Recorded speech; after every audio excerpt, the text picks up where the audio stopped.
Good morning, friends. My name is Ranjana Lahare, and today is my seminar topic partial wave analysis, subject of quantum mechanics. The working out of the higher perturbation theory is very tedious and when the Born approximation अर्थात ये जो आंशिक तरंग होती है इनकी working जो है हाई परटर्बेशन थ्योरी पर वर्क करता है, ठीक है। And the Born approximation break down, तो ये शुरुआती में ही क्या हो जाता है, लगभग ये ब्रेक डाउन हो जाता है। It is a usual to tackle the scattering and the collision problem. ये जो पार्शियल वेव एनालिसिस होती है इससे हम जो है collision problem and scattering problem को क्या किया जाता है, सॉल्व किया जाता है। इसमें एक quite different method now as the method of partial wave. इसमें कुछ डिफरेंट मेथड होते हैं जिन्हें क्या कहते हैं, हम पार्शियल वेव कहते हैं। ये आंशिक रूप से होते हैं ना, आंशिक तरंगे। The method of partial wave is mainly applicable to spherically symmetric potential and consist of the expansion of the wave function. अर्थात ये जो पार्शियल वेव की जो मेथड होती है वो ये क्या होती है, स्फेरिकली सिमेट्रिक ये पोटेंशियल होती है, ठीक है। अर्थात इस पर वर्क करती consist the expansion of the wave function. जो तरंग फलन होती हैं सीरीज में होती है ना, अर्थात ये जैसे तालाब में पत्थर फेंकोगे तो तरंग उत्पन्न होती है, वैसी ही ठीक। Series of spherically harmonic multiplied by a radial wave function as a case in hydrogen atom, ठीक है। तो यह केस जो है हाइड्रोजन एटम पर भी लागू होती है।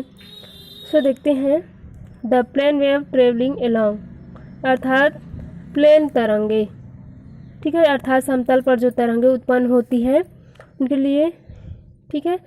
अर्थात समतल पर तरंग उत्पन्न करने के लिए देखते हैं तो उसकी जेड एक्सिस क्या होती है, X Y and Z. So Z axis से गिवन बाई तरंग फलन है, यह साई जो है, साई क्या है, तरंग फलन। तो psi is equal to E to the power I K Z in spherical coordinate R theta phi. जो स्फेरिकल कोऑर्डिनेट होते हैं वो आर है, थीटा और फाई है, ठीक है। With Z is equal to R cos theta it में एक्सप्रेस्ड एज, ठीक है। अर्थात जेड के वैल्यू क्या रखते हैं हम, आर कॉस थीटा, ठीक है। तो साई इज इक्वल टू क्या है, यहाँ पर जो स्फेरिकल कोऑर्डिनेट है वो आर थीटा और फाई है, लेकिन यहाँ पर एक और फंक्शन जो मिलता है वो है नॉट साइन, ठीक है। तो यहाँ पर क्या मिलेगा, इक्वल टू में psi is equal to E to the power I K R cos theta यहाँ पर, ठीक है। ये जेड की जगह हमने क्या किया, Z is equal to R cos theta. This is the solution of spherical wave equation, ठीक है। तो इसको सॉल्यूशन करने के लिए क्या करते हैं हम, स्फेरिकल जो तरंग फलन होती है, तरंग की इक्वेशन होती है, उससे सॉल्व करते हैं, ठीक है। तो del square psi plus K square psi is equal to 0 and K square is equal to 2 mu E upon H cut square. इसको इक्वेशन सेकेंड दे देते हैं। जब हम ये सॉल्यूशन स्फेरिकल वेव तरंग को सॉल्व करेंगे तो हमारा ये वाला प्राप्त होता है, ठीक है। Where nu is a reduce mass, यहाँ पर जो न्यू है वो क्या है, रिड्यूस मास ऑफ पार्टिकल है, ठीक है। And substituting psi is equal to R double समाकलन, तो ये डॉट चिन्ह होता है डिफ्रेंशिएट का, और ये naught sine we note that R theta phi naught sine are the solution of separated. यहाँ पर D square R upon D R square plus Z upon R into D R upon D R plus कोई bracket पर K square minus L plus 1 upon R square कोष्टक बंद R is equal to 0 in equation third, ठीक है। ये जो equation है प्राप्त होता है वो यहाँ से प्राप्त होता है, ठीक है। एंड येल को हम क्या करते हैं, कंसीडर करते हैं।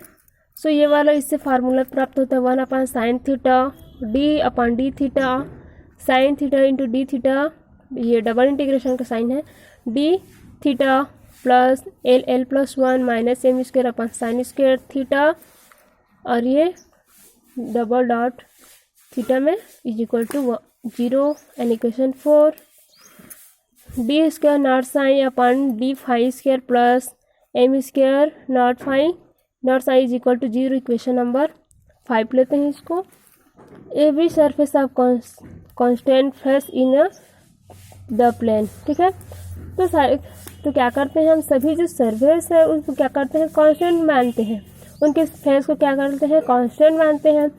The plane wave is symmetrical about the direction in of a propagation, that mean Z axis hence not psi and double dot constant. ये दोनों क्या करते हैं, हम कांस्टेंट रखते हैं ना फेस के लिए। ये जैसे समतल पर तो इसको और इसको क्या करते हैं, हम कांस्टेंट रखते हैं ये वाले को, ठीक है। सो लेजेंडरी पॉलिनोमियल से यहाँ आगे सॉल्व करते हैं, किससे, लेजेंडरी पॉलिनोमियल से। So p1 to power m equal to 0 cos theta equal to p1 cos theta, ठीक है। तो यहाँ से psi equal to r, capital R और r, p1 कॉस थीटा, इसको इक्वेशन नंबर 6 देते हैं। For l is equal to 0 equation number 3 में, ठीक है। इक्वेशन नंबर 3 में यहाँ पर l इज इक्वल टू 0 करेंगे, तब क्या प्राप्त होगा हमें, D square upon D R square R 0 plus K square R 0 capital R 0 is equal to, ये नॉट है ना, आर नॉट भी कर सकते हैं इसको, is equal to 0। Equation number 7 R naught is equal to A naught sine K R upon K R is equal to A naught J naught to K R.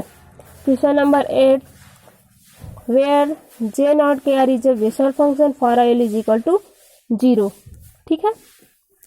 The case L is equal to 0 है strong analogy between equation 3 and the Bessel equation A L is arbitrary constant. ये जो basal equation A L है वो arbitrary constant होता है। Sine is equal to E to the power आई के जे is equal to E to the power I K R cos theta is equal to summation of L R p1 cos theta and summation. इसको solve करेंगे तो क्या मिलेगा हमें, देखो value put करते हैं यहाँ से, तो summation L A L J L के R p1 cos theta equation number 9 average value of K R the asymptotic from of J one K R, ठीक है। जो जे आर है वो बेसल फंक्शन होता है।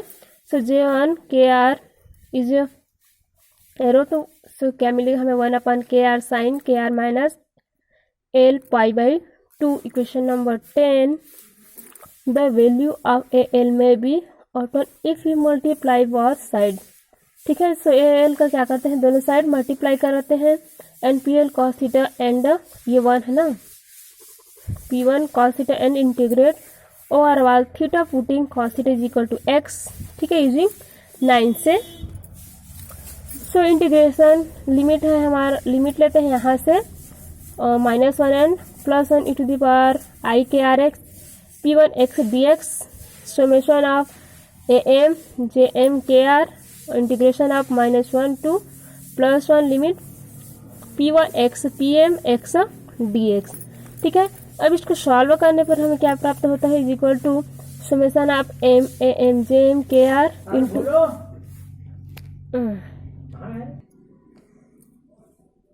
Summation M A M J M K R into 2/2m + 1 del M L, ठीक है। इतना को सॉल्व करेंगे, इंटीग्रेशन को सॉल्व करते हैं तो हमें ये वाला जो वैल्यू है वो प्राप्त होता है। So 2/2l + 1 A L J L into K R, ठीक है।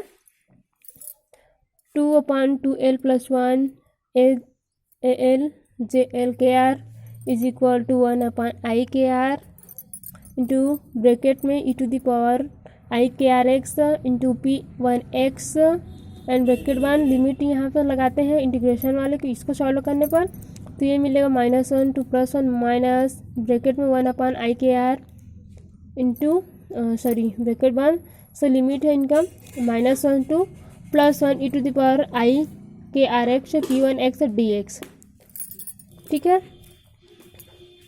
The second term of RHS in above Therefore, for larger values r using p1 1 is equal to 1 and p1 clearly minus 1 is equal to minus 1 to power l is equal to e to the power I l x। ठीक है, अब आगे देखते हैं हम 2/2l plus 1 al into 1/kr sine bracket में kr minus L pi by 2 कोष्टक बंद करते हैं, एक छोटा कोष्टक है, ब्रैकेट नहीं है, is equal to 1/i e to the power i minus e to the power I l x into e to the power minus i is equal to 1/i e to the power I l pi by 2 e to the power i minus L pi by 2। ठीक है, इसको solve करने पर ये जो है एक formula होता है। ठीक है, तो उसी का ये जो विस्तार है ये वाला, इसी का विस्तार करते हैं, तो minus e to the power minus i minus L pi by 2, ये यहाँ से कोष्टक बंद करते हैं, सो क्या मिलेगा 2i power l into 1/kr sine kr minus L pi by 2, l is equal to 2l plus 1 and i to power 1 11, अर्थात equation number 11 देते हैं। एंड 9 इक्वेशन जो 9 से हमें प्राप्त होता है वो sine is equal to E to the power आई के जे is equal to summation of l, limit है यहाँ पर l is equal to 0 to infinity 2l plus 1 to power i to 1 j L के आर पी 1 कॉस थीटा। ठीक है, इसको equation number 12 लेते हैं। For the asymptotic from the J LKR is given by equation 10 and equation 12. To the consider scattering problem, let us consider a plane wave incident along z-axis. Sin r is equal to e to the power ikz plus function theta is equal to into e to the power ikr upon r। Equation number 3, जहाँ पर ये जो e to the power ikz है वो incident wave होता है। ठीक है, और ये क्या है, स्कैटर्ड वेव कहते हैं इसको, ये वाला जो फलन है फंक्शन है उसको स्कैटर्ड वेव कहते हैं। 3 डायमेंशनल श्रोडिंगर इक्वेशन से तो del square psi plus 2 nu upon H cut square E minus V R to psi is equal to 0। Equation number 14, the solution of this may be expressed as sin r is equal to summation of l is equal to 0 to infinity r1 into r v l naught and theta। equation number 15, this is the superposition of a number of a wave, each term in the above equation is called a partial wave। ठीक है, and next topic is phase shift। ठीक है, तो phase shift क्या होता है, हम जानते हैं कि जो टोटल स्कैटरिंग क्रॉस सेक्शन होती है वो इक्वेशन क्या बोलते हैं, हमें जो पार्शियल वेव का जो इक्वेशन है क्रॉस सेक्शन उससे हमें प्राप्त होती है क्या एच, ये वाला जो है, and partial wave and del L is the phase shift. ठीक है, तो ये वाला हमारा क्या है, जहाँ पर पार्शियल वेव में हमने कहीं पर यूज किया है, सो यही हमारा फेज शिफ्ट का फेज शिफ्ट ऑफ द एल्थ। ठीक है, जो एल टी एच होता है वो पार्शियल वेव होता है। ठीक है, अर्थात यहाँ पर जो डे एल का यूज किया है वो क्या है, पार्शियल वेव है। ठीक है, तो किसके लिए, फेज शिफ्ट के लिए हमने यूज किया था। द स्कैटरिंग क्रॉस सेक्शन वेनिसेस, अर्थात जो स्कैटरिंग, ये जो फेज शिफ्ट में हमें जो स्कैटरिंग क्रॉस सेक्शन प्राप्त होता है वो del L is equal to 0, या तो 0 के इक्वल मिलेगा या 180 डिग्री पर ही हमें क्रॉस सेक्शन क्या करते होता है, प्राप्त होता है इन ए मैक्सिमम। ठीक है, तो मैक्सिमम वैल्यू क्या होती है, del L is equal to plus minus pi by 2 and plus minus 3 pi by 2 सी इत्यादि। ठीक है, एंड इसका जो फार्मूला होता है आर, कैपिटल आर का फंक्शन जो आर होता है उसका लिमिटेड लेते हैं, limit r to infinity a l upon k are sine कोष्टक में k are minus L pi by 2 plus del l. ठीक है, कोष्टक बंद करते हैं। इट कम्स फ्रॉम आर का जो फंक्शन आर है to infinity H to A J L के आर, जो कि ये बेसल फंक्शन होता है। So del 1 is the coefficient in a phase between the asymptotic from the actual radial function. R का जो फंक्शन होता है आर वो रेडियल फंक्शन होता है, अर्थात हमारा रेशियल फंक्शन यही होता है। ठीक है।